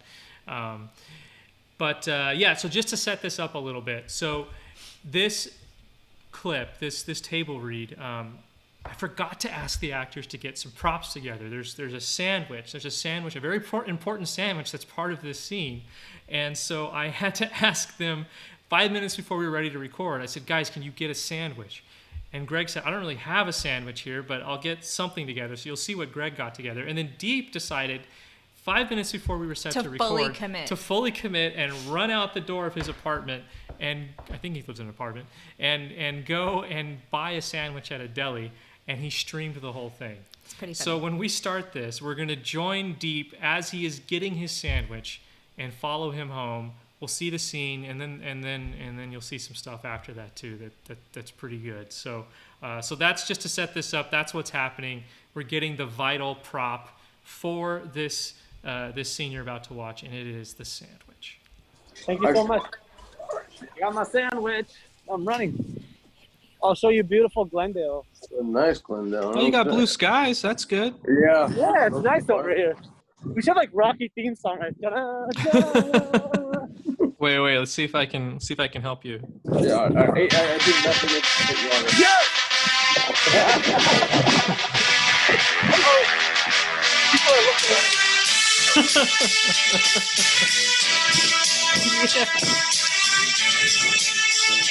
Okay. I'm literally running the whole way down. You're flying, man.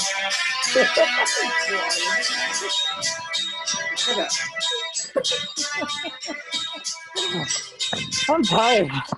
Hey, Gabriel, what happened? I just ran a mile. Sorry. Okay, we are here with Deep Rye and with Greg Tharp, and they are going to be helping us out with our table read tonight. Greg, of course, you recognize as Kevin from the short film, and we're so lucky to have him. He will once again be playing Kevin for us tonight. And we have Deep, who's going to be playing a new character that you have never met before, who is not even hinted at in the short, and that character's name is Gabriel. Welcome, Deep and Greg, to this table read, and thank you for doing this. Oh. Thank you. It's exciting. Deep, we don't really know you at all. Well, I mean, I know you, but I'm pretending for the second that I don't know you. And so I'm going to ask you, tell us just a little bit about yourself. Where are you from, and what are you up to? All right. Well, I grew up in Fresno, like these lovely folks.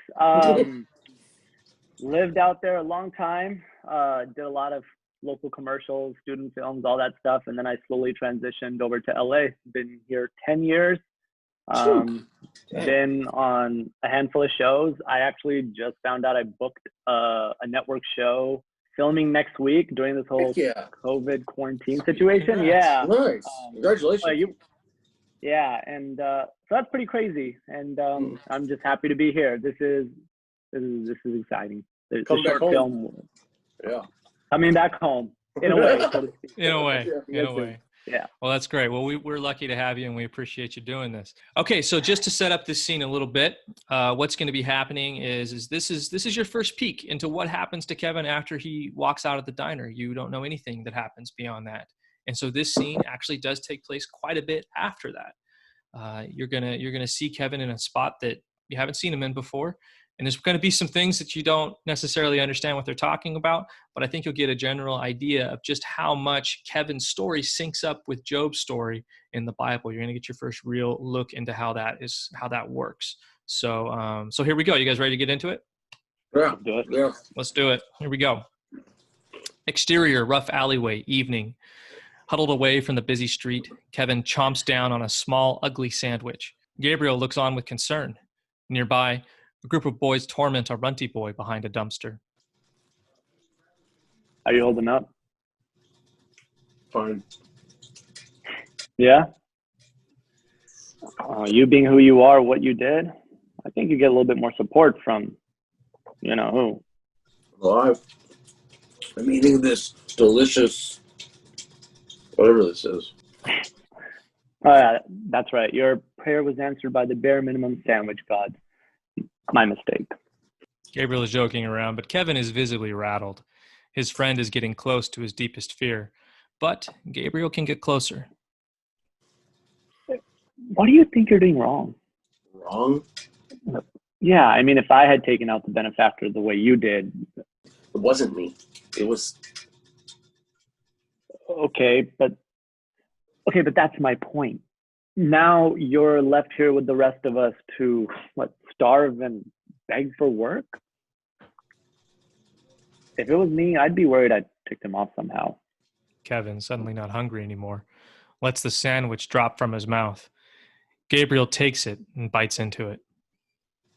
Or, I think maybe he was never there in the first place. Maybe it was a trick. The boys drag the runty boy out from behind the dumpster and push him around. He cowers in fear. Kevin notices. You think we should Nah, just kids being kids. Gabriel, you ever read any of the papers that I gave you? Does a mailman read the mail? You should check them out sometime. He puts his people to the test. Okay. I mean, if that's what you think it is. A new boy shows up to challenge the boys picking on the runty boy. He gets them to back down. Kevin smiles. God requires patience. He shows up when you least expect it. Sure. And how much more patience you think you got? Kevin doesn't answer. Gabriel's got his number. The new boy yells at the runty boy to run away. The runty boy lights out of there. What do you believe in, Gabriel? Me? I believe in myself. I believe in what the faction is doing, but I don't believe everything they preach. Hey! The new boy picks up a rock and throws it right at the runty boy, hitting him square in the back. The other boys howl. Gabriel runs at the boys, shouting and chasing them off. Kevin darts over to the runty boy and picks him up. His face is full of dirt and tears. He kicks Kevin hard on the shins to get away. Kevin lets him go and doubles over in pain. Oh, thank you so much. The hell? No, I would have thrown a rock at him. Hey, listen,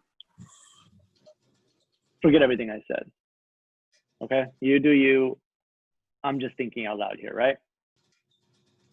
Don't worry about it. All right. Well, I need to deliver these pages. So. You okay? Yeah. Go. Gabriel leaves Kevin alone with his thoughts while the rain pours down on him. The facade now gone, his tired, worn face falls into despondence. And scene. That was it. Awesome. Thanks, you guys, so much. Yeah? That was Damn. fantastic. Nice Good. work. I don't know how much I can control that sound anymore in there. I mean, we're making breakfast, so they're, it's morning, so everybody. I'm happy for food. I'm gonna go in there and eat. So this sandwich has been sitting here. I am so excited right now to eat it. Doesn't look like there's much left. Is there much left? I'm just gonna ask. I'm not gonna show you the plate because it looks bad. I'm not gonna tell you what I've been eating off of it. But is it really that terrible of a sandwich, or is it a good sandwich? Oh, it tastes delicious. It's just I was picking like small pieces so I could and a dang piece of lettuce. Yeah, your sandwich is a little more on the pathetic side. This looks like utopian society is where that's at. This is filmmaking right here. That's right. Just know we're doing it all for her. Yeah, explain that. Explain what we're looking at. This is someone gave me. So I've got some pictures printed out, and this one was in my room on my table that I have my coffee table. When I walked into my room, it was just sitting by itself on the table. It says "Rest in peace, Tina." I said, "You son of a!" I was like, "You guys, you got to stop doing it." So then out there, I've got candles. There's a candle of me looking back at Aaron, but it's just me cut out on like a Roman candle kind of a thing. I'll go get it. Hold on. I'm excited. Give me a second. All right, I'm throwing on. And I love Greg's pants, by the way. I know, right? And just to be clear, Tina is not dead. Tina is not dead. Okay, so this is one candle that was made. No way. And then there's another one, but I'll have to show you that one later. This one's just kind of plain, but there's people that want to pay for these. And right now, if you call our number for $9.99, you can... there's someone that said they paid $25 for these. Are you serious? Oh, I thought you were joking. I'm serious. No, I'm. What's that number? What's that number? That number is 1-800-555-5555. Dude, you got merchandising, man. I haven't sold anything. Well, thank you again so much, and we're gonna let you go and get back to the show here. Yeah, awesome work. Appreciate it. Love you guys. I'll talk to you later. Okay. All right. Thank you so much. Love you, Dee. I'll talk to you later, man. All right, Greg. Take care. Bye. Bye. Cool.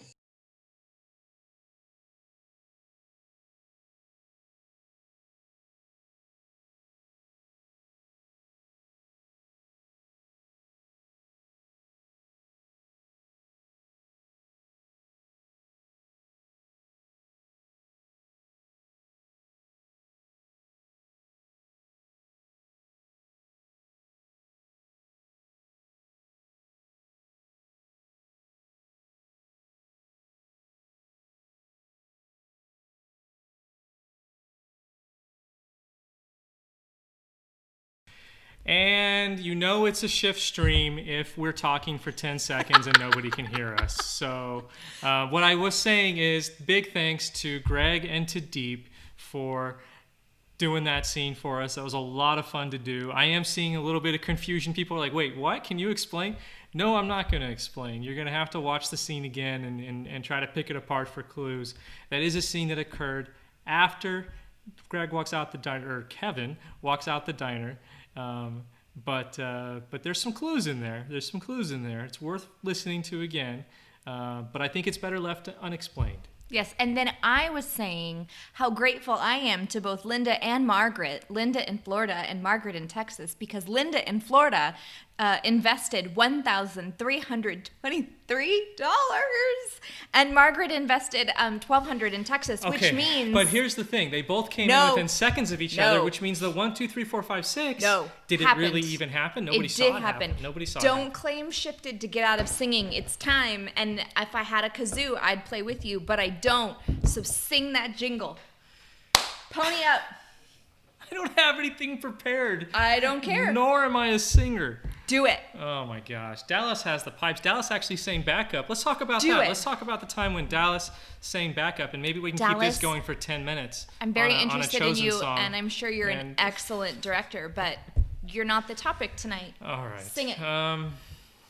Okay. Studios.vidangel.com/theshift. Woo! Studios.vidangel.com/theshift. I had to do it twice so you can remember it. Okay, there you go. Thank you so much. Thank you. I'm sorry for everyone for the pain that was. I don't promise to remember that jingle, but I did my best. Thank you to Linda. Thank you to Linda. Thank you to everybody who invested tonight. What is our current total? What are we at right now? Our goal tonight was $125,000. Oh, we're so close. We're so close. How close are we? We're at 1,000. No. Oh, we're at $124,856. We are $144 away. Look, you did from. math. I did the math. $144 away from our goal of $25,000, and we are about to sign off. So let's see. What can we do? What can we watch that's really cool to give people a chance to come in there with $144 or more? I mean, let's look. Last week at our last Livestream 11 on Friday, we completely blew past our goal and smashed it, demolished it. We'd love to smash it again, but if we can just meet it tonight, that would be amazing. Donate more or invest more or less now that you've sung? Now that I've sung, I don't know. I'll sing it again. I can try. I'll try to sing it again. If another investment comes in to get us to 125, wow. I will attempt to sing it again. And that may be a threat. That may be an incentive to not invest. Wow. I hope that it isn't. We'll see. What are people saying? Has anybody said? They said Anybody? Nobody's making fun of me. No that's pain. Good. It's recorded. Happened. It's recorded. All right. Well, there we go. There you go. So far, nobody's too offended. All right. So we did just mention Dallas. Dallas is VidAngel. VidAngel just commented saying "wahahaha," probably to my pipes. Yes, I love it. We got Margaret calling for me to do it again, to do the $144. jingle again. That's what it costs. $144. I will do the jingle again. I promise. 144 or more. Get us to that goal. Brock will have no more coffee. You know what? At the very top of this stream, I played a brand new video called "The Top 10 Reasons to Not Invest in the Shift." Oh yeah, let's see it again. So if you're on the fence of whether or not to, invest in the Shift, I'm going to show you a video again right now. Because if you were at the beginning, that's amazing. My guess is a lot of you weren't here at the beginning. So let's watch that video again. Top 10 reasons to not invest in the Shift. If you're on the fence, this will get you right off of it. Yes. Here we go. Look, we get it. We're coming to the end of the campaign here, and you're sick of hearing about The Shift and what a great film it is and why you should support it. So you know what? Let's look at the other side. There are plenty of reasons to not invest in The Shift. So here we go. Top 10 reasons to not invest in The Shift. Number 10. Being involved in the making of a feature film is exciting and fun and deeply rewarding. And the last time you did something exciting and fun, you were rewarded with a broken hip. Fair. Number 9. Weirdly, you have an aversion to bricks. So many bricks. Number 8. Jesus' name is spoken clearly, and you prefer his name muttered or sung in a limerick. There once was a man named Jesus, and he went looking for some cheeses, but he thought... That's enough. Number 7, you're a vegetarian and all that meat eating grosses you out. Okay, we can see that, but to be fair, so was she. She was pretty grossed out. She was a vegetarian actress. Number 6, there's a prayer in it, and you hate prayer. It is your least favorite part of worship, right after reading the Bible. Number 5, there are relatable characters in the film with flaws and problems you can identify with. And only perfect people without struggle are interesting to you. Remind me never to let you pick the movie on movie night. Number 4, you hate being a part of putting something good out into the world. People have already been comforted in their trials and sorrows and have had their hearts changed and their lives touched by the Shift, but sure, okay. Maybe that's not your thing. Number 3, faith-based films are just fine the way they are, thank you very much, and they should never be different or appeal to anyone new.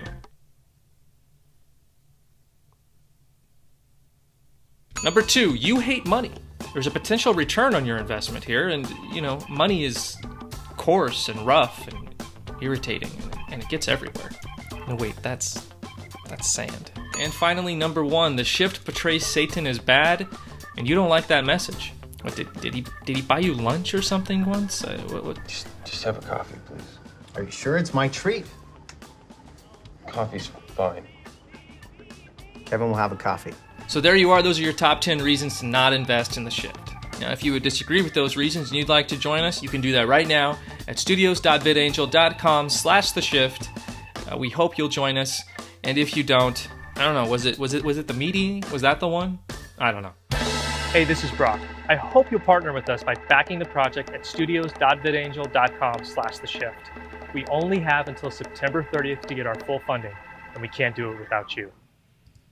So there you go. 10 reasons to not invest in the shift. If you were unpersuaded by those 10 reasons, I challenge you to join us, partner with us. We need you. This whole train is about to come to a stop in just a few days on Wednesday. Wednesday's our last day. And we are hoping to get as much investment as we possibly can because it strengthens our position. Hey, look, if we can get to 1 million, fantastic. If we can get to 1 million in 2 days, or 3 days, that'd be amazing. I can't even imagine such a thing. I believe in miracles. I believe that can happen. But maybe there's another way that this film is going to be funded. And we're already working on those other ways. We're already talking to some equity investors. And the thing that they keep telling us is, hey, come in with some money already, and that will just, this thing, we can get it funded. We can get it funded much more easily. So every dollar that you're putting in right now is making a huge difference, and there are people watching and looking at our progress and seeing what we're doing. And so we appreciate those of you that have joined us. You are first money in. You're the ones that are going to get the first return. That's the way this works. So anybody who partners with us between now and Wednesday, you're in the pole position. There's a new investment. Did we have a new investment? Did we get to $125,000? In which case, I have to repeat the jingle if I can't even remember the tune. Oh, I hope it doesn't matter because every investment is lovely. But you hope it's $144? I do. Torturing Brock is kind of fun. We're waiting on the info. It's coming in. Meanwhile, while we're waiting for this, as we're wrapping up here, if anybody has any last minute questions for us. We can go ahead and tackle those. Kara in Texas invested another $150. Pony Kara came up. in with another $150, putting us over $125,000, which of course was our goal for this evening. We have $125,000 and $6. And $125,006. Sing. Yes. Studios.vidangel.com/theshift. Oh, I liked that one. Was that even? I don't even know if that was remotely the same tune. Here, do it again. Do it again. No, I only do it once. No, do it. You did it twice. I'm not your monkey. This is for the people. Oh my gosh. It's behind the scenes. Everyone knows behind the scenes. Studios.vidangel.com/theshift. Yay! I feel like the other one was better. Thanks, Kara. I really appreciate you. Better. Okay. All right. I'll sell this song. All right, I'm jumping over to the comments to see what we have here. Lisa says, "Go Kara." Yes, thank you, Kara. Polly says, "Woot! Sing it, Brock." Starting to sound like Mike Wazowski. The moderator is messing with me. That's starting to sound like Mike Wazowski in Monsters, Inc. Yes, I am Billy Crystal. I wish. Paula Sue says, "Nice." Paula Sue, of course, submitted one of our jingles that I'm sitting on that I didn't get to tonight. Maybe we'll show those off on the next. That'd be fun. Next stream, when you guys can tell me which one you think is better. I'm sure it's definitely not mine. Kara says, "That was so good, Brock." Kara, you're drunk. Go home. Let's see. Nancy says, "Perfect." Another T-shirt quote: "I am not your monkey." Or "You're drunk, go home." Yes, either one. Yes. Cool. Or more kazoo, like more cowbell. All right. So, because I did not have a chance to debut the top 10 reasons to not invest in the shift video, I didn't get a chance to show it to anybody before I showed it to all of you. I don't know if that should be an ad or something that we should put on the Facebook. What do you guys think? Tell us if you think that should go up. Is that a video that you would want to share with your friends and to tell them about the shift? I liked that one. You liked that one? I did. Well, there you go. I liked it. There you go. Even though I was trying to be funny, every time I try to be funny, I feel like I fail. No, I thought it was really good. Oh, that's good. Maybe. And I usually tell him if I don't. Maybe I'm growing as a performer. Who knows? Maybe. Yeah. Let's see. I don't see any last minute questions coming in. Polly says yes, post the video. Jerry says yes. There you go. Margaret says yes, share the video. All right, just to recap, this is only a few days left. We would love for you to partner with us. We'd love to show something extremely impressive to equity investors. That's what we're thinking about. If the $1 million comes in by a miracle, that would be incredible. But we would love, what it's really about is showing that strong showing to those equity investors, to show them how much support there already is and how much we've hustled. Just they don't like to be first money. That's the way it works. Just to give you, to recap our progress for tonight, we started the night with $122,033. We've ended the night, as far as I know, unless another investment comes in which case we will be glad to shout it out. We're ending the night with $125,006. So we've jumped nearly $3,000 during this stream, which is fantastic, awesome. And we are so grateful to all of you. Remember, too, that if you can't invest, if you're just one of those, you're in a position like we were just a few years ago, where making any kind of investment would have been devastating to you and just not possible, but you still want to support us, look, subscribing to our YouTube channel, liking the page on Facebook, commenting, engaging, all of those things are so important. This live stream, we forgot to ask everybody to share this live stream. I hope you did. I hope you shared this live stream. We want this to go out to as many people as possible. Once we conclude this broadcast, the live stream will be archived on our page and on Facebook, and they can be shared with anybody who missed it. Please do that as well. Share it on your page then. They can still watch it, and they can pretend that they're right here with us, and it's all live. I don't know what our peak viewership was tonight. I saw it up in the 50s. Did it get higher than that? I don't know. But we are so grateful for all of you for tuning in. Tomorrow, we're going to be joined by Neil Harmon, the CEO of VidAngel. Neil, of course, is him and his brother Jeff. They were the ones that decided to put the shift in front of the world. So we're so grateful to him, and it's the first time that we're going to hear from him directly. He is an investor in the shift and a supporter, and he's going to tell us, what's going on with VidAngel and how does the shift fit in and how does it fit in with the Chosen and all of that stuff. Neil's also the person you can thank for bringing the Chosen to the world. He's the one that pushed Dallas to say, no, I really think that we can do it this way. And now you have the Chosen. So Neil is an extremely important guy to all of us. And we're very much looking forward to hearing from him. We're also going to be hearing from and seeing Leonardo Torres, who is the host of Leonardo Torres. Why am I going into my Spanish accent? I don't know, but I liked it. Who has his show on YouTube. If I really go full Spanish, it's Leonardo Torres. My mouth is dry. I can't really do it. Music on Facebook, on YouTube. Well, I used to speak Spanish. Used to be fluent. Not anymore, but I used to be fluent.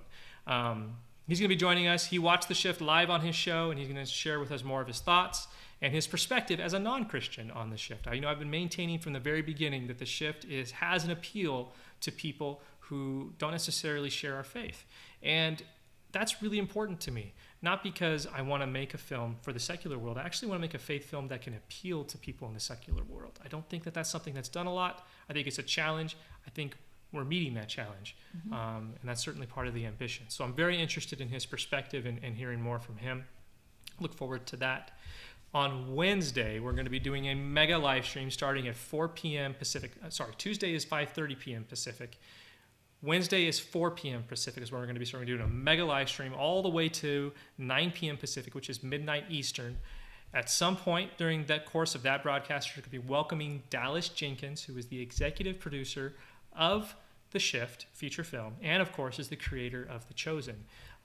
You're going to see Dallas, of course, as Dallas had cut us a great video. You've seen him talk about The Shift before, but we're going to be with Dallas live, and we encourage you to ask your questions and just talk to us. So we're just going to hang out and talk about The Shift, talk about faith film and what's going on right now, and this movement towards different kinds of faith productions, of which The Chosen I see as really out front in all of this.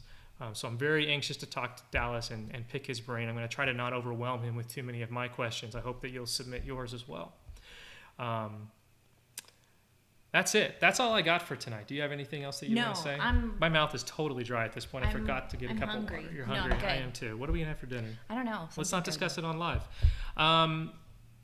Thank you again for joining us. Brock will have a coffee. Brock will have a coffee. I don't drink coffee, sorry. That's the irony of the Kevin will have a coffee line, is that I don't actually drink coffee. I've never had a single sip of coffee in my life. I actually can't stand the smell of it. Oh, real quick. Oh my gosh, we got a new investor, our moderator coming in here, telling us, hold up, we can't end yet. We have a new investment. I love new investments. I love it when they come in last minute. That's so cool. I know. Comments. So happy you were here, Aaron. Oh, they love you. Oh, thank Look you. at that. That's so sweet. Because I don't know why I keep being invited back.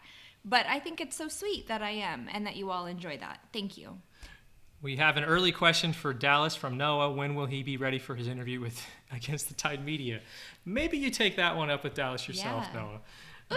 Patricia in New Jersey just partnered with us again for $100. Thank you so much, Patricia. What a great way to end the night. That is nice. That is awesome. Thank you so much. Thank you, everybody.